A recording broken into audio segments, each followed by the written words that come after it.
नमस्कार दोस्तों, आज की कहानी एक इमोशनल पारिवारिक सामाजिक कहानी है। रात के 12:30 बजे दरवाज़ा खुलने की आवाज़ सुन के बुजुर्ग उषा जी ने उसी ओर देखा तो सामने बेटा सुमित और बहू नेहा अंदर की ओर आ रहे थे। ये क्या लगा रखा है तुम दोनों ने? हर रोज देर रात को पार्टी से लौटना, मैं यहाँ बूढ़ी सारा घर का काम करती रहती हूँ और तुम्हारे बाबूजी को बाहर जाके सब्जी दूध लाना पड़ता है। मैं कुछ कहती नहीं कि हो जाता है कि कभी कभार तुम लोगों से, पर तुम लोगों ने तो अति कर रखी है। थोड़ी तो शर्म कर लो तुम दोनों। सुमित ने पहले तो घूर कर माँ को देखा, फिर अपनी पत्नी नेहा की तरफ। उसका भी चेहरा भी गुस्से से तमतमाया हुआ लग रहा था। सुबह बात करते हैं माँ। इतना कह के सुमित पत्नी नेहा को लेकर अपने कमरे में चला गया और बंद कमरे में कपड़े बदलते हुए अंदर से आवाजें आ रही थी। जीना हराम कर रखा है इन लोगों ने, अब तो बर्दाश्त करना भी मुश्किल है। कुछ तो करना पड़ेगा, अब पानी सर के ऊपर जाने लगा है। अपने कमरे के दरवाजे पे खड़े रमेश बाबू के कानों में जब ये शब्द पड़े तो वो गुस्से में उषा जी को देखते हुए बड़बड़ाने लगे। अब कहो, बच्चे हैं उषा, बस बहुत हुआ, अब तुम्हारी एक नहीं सुनूंगा। इस बीमारी का इलाज वक्त पे ना हो तो ये नासूर बन जाएगी। आप सही कहते हैं रमेश जी, बच्चे हैं, आज नहीं तो कल समझ जाएंगे, मगर अब आप ही कुछ इलाज कीजिए। मुझसे ये सब बर्दाश्त नहीं होता। देखो कितना उल्टा सुना देते हैं। आप तो डॉक्टर है, क्या इस बीमारी का इलाज नहीं है आपके पास? इलाज तो था उषा, मगर तुमने मेरे हाथ बांध रखे थे। खैर, कल से इस बीमारी का इलाज हो जाएगा। बस तुम मत पिघलना, मगर स्वाभिमान और सम्मान से आखिरी सांसें लेना चाहती हो तो मेरे निर्णय में मेरे साथ रहना। रमेश बाबू कुर्सी में बैठे सुबह होने का इंतजार करने लगे। सुबह होते ही रमेश बाबू ने बेटे सुमित और बहू नेहा को कमरे में आने के आदेश दे दिया। जैसे ही वो दोनों रमेश बाबू के कमरे में पहुंचे तो रमेश बाबू ने उषा से कहा, वो कोर्ट वाले पेपर निकाल के लाई? पेपर्स? कैसे पेपर्स माँ?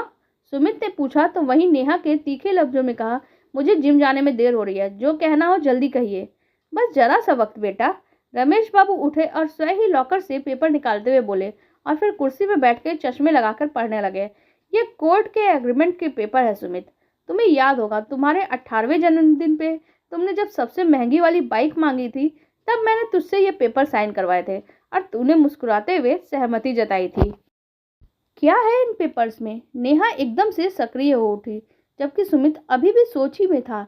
इनमें लिखा है कि आजीवन सुमित को अपनी माँ बाप की देखभाल पूरे प्यार और सम्मान के साथ और जरूरत अनुसार हमारी सेवा इसी घर में रहते हुए करनी होगी, और शादी के बाद उसकी पत्नी को भी।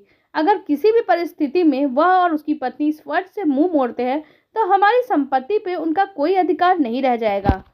इन पेपर्स में सिर्फ इतना ही नहीं लिखा है, साथ में यह भी लिखा है कि सुमित को डॉक्टर बनाने में जो लाखों रुपए का खर्च हुआ वो भी सुमित को ब्याज के साथ चुकाना होगा और यहाँ से पत्नी के साथ चले जाना होगा। इतना पढ़ के रमेश बाबू ने पेपर की फोटोकॉपी नेहा के हाथ में थमा दी और कहा, बेटा अभी जिम जाने में देरी हो रही थी ना तुम्हें, तो जाओ जिम में जाके आराम से पढ़ लेना। नेहा के तो जैसे होश उड़ गए। मगर पापा जी, माँ जी, आप हमारे साथ ऐसा कैसे कर सकते हैं?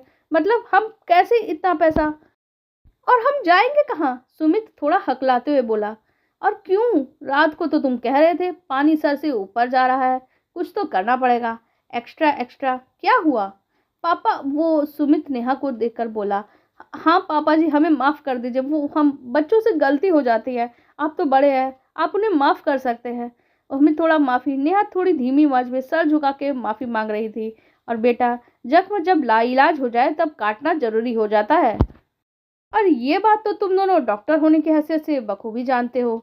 हम दोनों ही जानते हैं। क्यों सुमित, सही कहा ना मैंने? खैर, आगे से जिम्मेदार और सावधानी बरतने का वादा करो तो कुछ समय दूसरी दवा से इलाज करने की परमिशन दे सकता हूँ। जैसे आज से, बल्कि और अभी से रसोई घर तुम्हारे जिम्मे और बाहर वगैरह के सम्मान की जिम्मेदारी तुम्हारी सुमित। यदि हाँ, दोनों अच्छे से अपनी जिम्मेदारी निभाने लगोगे तो हम दोनों को तुम्हारी मदद करते ही रहना होगा। वैसे एक और वसीयत तैयार हुई है, जिसके बाद हम ये सब कुछ अनाथ आश्रम को।